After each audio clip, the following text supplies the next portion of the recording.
Zoran Mamdani is the next mayor of New York City. Is it that surprising? I mean, of course, I was surprised when I first heard that he was leading the pack. He was the front runner in the polls back when I first started paying attention to this. I definitely thought that was surprising. And I thought maybe the polls were wrong. I wasn't paying a lot of attention to it. But November 4th came, and it was like 40 minutes after the polls closed that they called it for him. So when the dust settled on the evening of November 4th and into November 5th, after being just surprised that, wow, we've got this guy who's a democratic socialist. What is a democratic socialist anyway? I think it's a socialist. It's a soft way of saying socialist. It's saying not quite as many people are going to die under me as if I say that I'm a socialist. But when the dust settled and I started looking at this, I thought, is it really that surprising that he won? I don't think it's all that surprising. Let's look at his opponents. Curtis Lewa, the Republican, who never had a chance, but he pulled 7% of the votes. And then Andrew Cuomo. We all know Andrew Cuomo, but I haven't thought about him or heard about him for a long time, so let's go back. Andrew Cuomo was the governor of New York from 2011 to 2021. And then in August of 2021, he resigned amid numerous scandals. The first scandal, whether it's the biggest one or not, I guess would be arguable, but the first one that broke was sexual harassment allegations. Cuomo was accused by multiple women starting in late 2020, so right in the middle of the pandemic, of sexual harassment during his time in office. Allegations included unwanted kissing, groping, inappropriate comments, and just generally creating a hostile work environment. 2021 investigation by New York Attorney General Letitia James found Cuomo sexually harassed 11 women, and in doing so, he violated state and federal laws. The U.S. Department of Justice in 2024 confirmed he harassed at least 13 state employees over 8 years, leading to a settlement requiring reforms in the governor's office. No money settled, as far as I know yet. No criminal charges were filed. That's right, no criminal charges were ever filed, of course. 5 district attorneys declined prosecution. They cited insufficient evidence and statute issues. Civil lawsuits continue, with Cuomo suing accusers like Charlotte Bennett for defamation, and some of the plaintiffs in these lawsuits have dropped their lawsuits. Cuomo initially apologized for making anyone uncomfortable, but later he denied the allegations and claimed that the investigations were politically motivated. So that was the first one that broke. And then going through the pandemic, of course, there's the COVID-19 nursing home deaths and then the cover up, the data cover up. So Cuomo's handling of nursing homes during the pandemic drew widespread bipartisan criticism for a March 25th, 2020 directive requiring facilities to accept COVID positive patients. You remember that? He required nursing homes, the weakest and the most frail of our population, housed all together in tight communal living. He required them to accept COVID positive patients to free up hospital beds. And then, of course, they covered up the amount of deaths by undercounting. They just undercounted the deaths. Over 15,000 nursing home residents died. 2021 AG report found deaths undercounted by up to 50%. How did he do it? because he excluded hospital deaths. So the people get COVID in the nursing home, but they make it to the hospital. They get them out of there, they get them to the hospital, and then they die in the hospital. Oh, that's a hospital death. That's not a nursing home death. So undercounted by up to 50%. An aide for Cuomo, Melissa DeRosa, admitted withholding data, fearing Trump DOJ scrutiny. A House subcommittee in 2024 accused Cuomo of editing a health department report to downplay deaths and then blame the staff. Cuomo defended the directive as following CDC guidance and said infections didn't come from the readmissions. These infections didn't come from the people that were actively sick with COVID, who then I placed in these nursing homes. Now, the infections didn't come from that. The infections actually came from staff and community spread somehow. Some lawsuits were dismissed. No charges, again, of course, were filed. A probe led by Republicans, 2025 DOJ, referred for lying to Congress.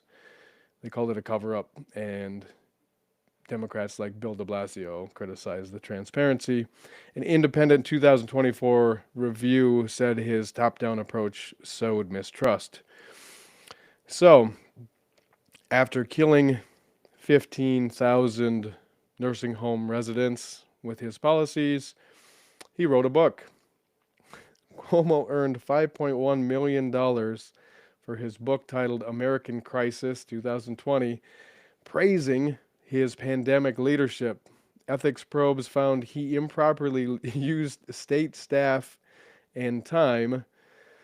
He said, Cuomo claimed that it was volunteers and misled approvers of the project. A 2020 report confirmed misuse. The JCOPE, I don't know what that is, ordered forfeiture, and courts ruled some in favor, some against him. Turns out, after all that, he kept the profits.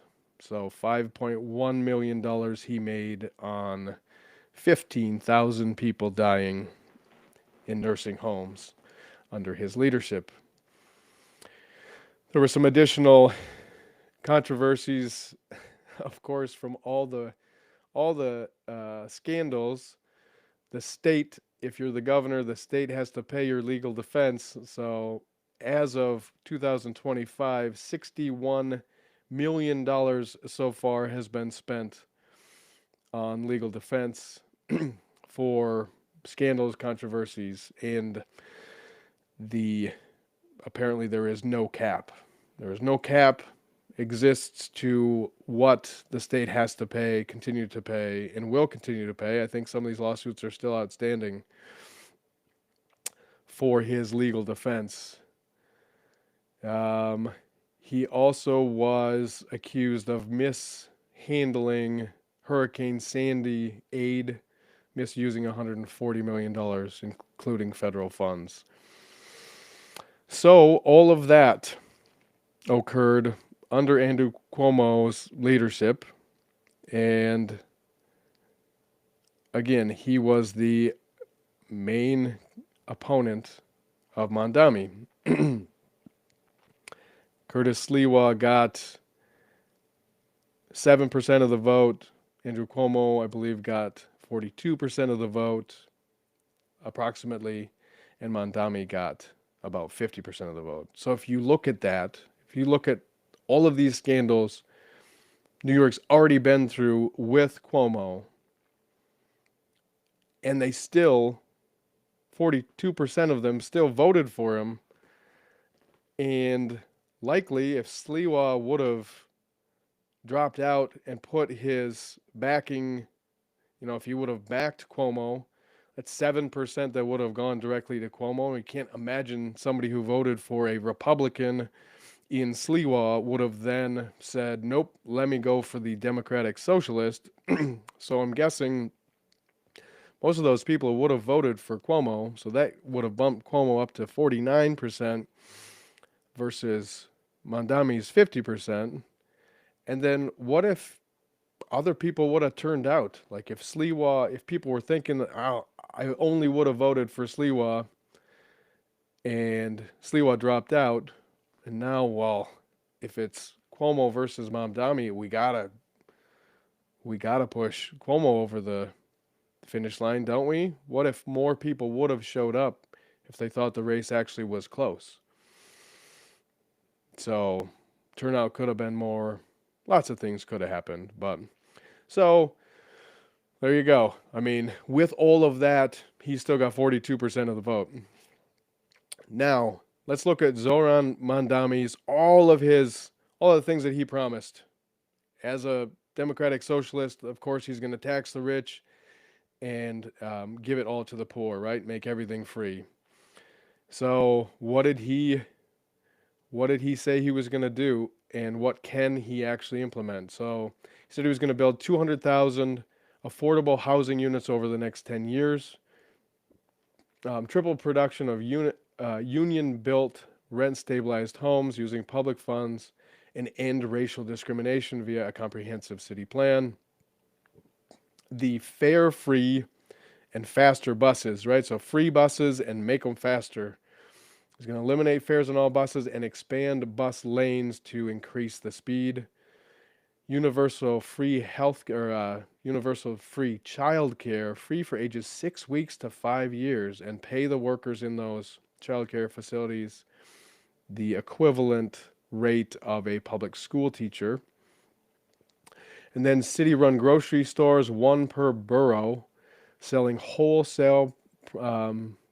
wholesale prices with rent, without rent or taxes, subsidize the operation. Increase the minimum wage to $30 an hour by 2030.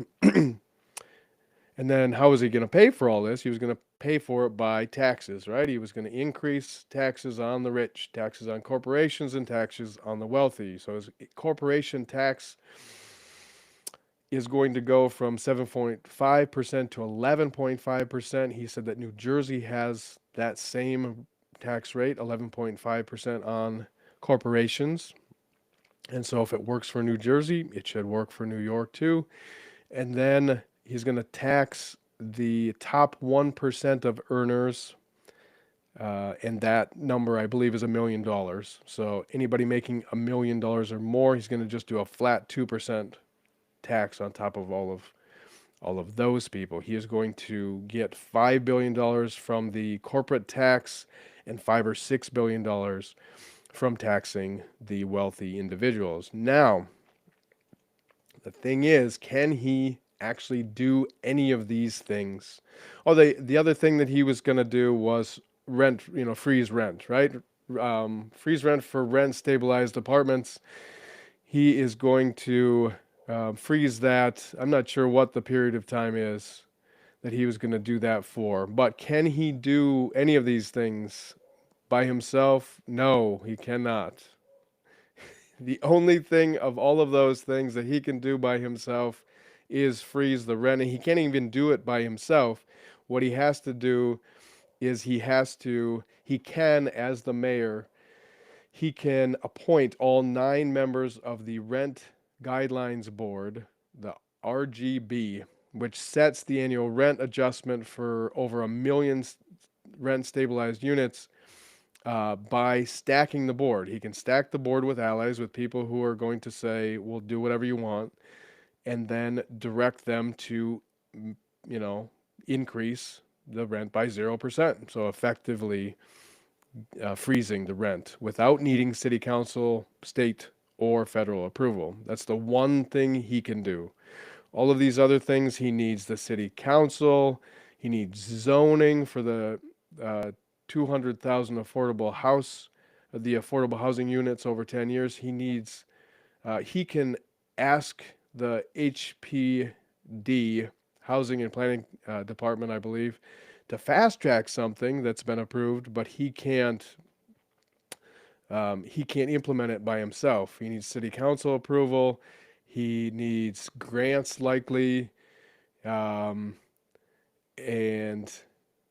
and for the fast and fare free buses, the MTA actually does that. And if they make the buses free, they would lose 600 to 800 million dollars in revenue. So there's going to be a revenue gap there. Of course, he's going to tax the rich to cover that, but he can't do it himself.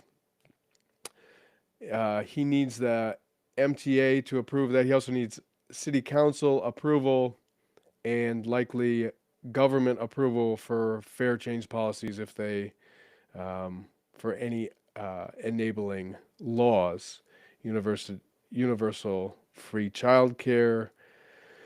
Again, any expansion beyond current city programs, $6 billion annually requires new facilities, staffing, and subsidies, which exceed his authority. So he needs city council approval. He needs state collaboration from with these state-funded pre-K programs and governor approval if expanding state mandates. City-run grocery stores. Now, this one he can implement a pilot if it's on city land, but for the full rollout that he wants to do, infrastructure and staffing, he needs $140 million of subsidies, and he has existing public markets to provide a base, but not to scale it to what he wants it to. So he needs capital budget from the city council and for the ongoing subsidies. So he needs budget approval from the city council. There's no major barriers from the state or federal, but there might be supply chain partnership issues, and it might involve some state regulations. The minimum wage, just bumped that up to $30 an hour. State law preempts cities from setting higher wages. New York City follows state minimum, which is $16.50 right now. Mayor can propose, but cannot enact without state lift. State legislature and the governor would need to repeal preemption and authorize city level increases. So he can't do that one. And of course, the taxes, he can't increase taxes. Tax rates require legislative changes. Mayor proposes, the mayor can propose something in the budget, but cannot impose unilaterally.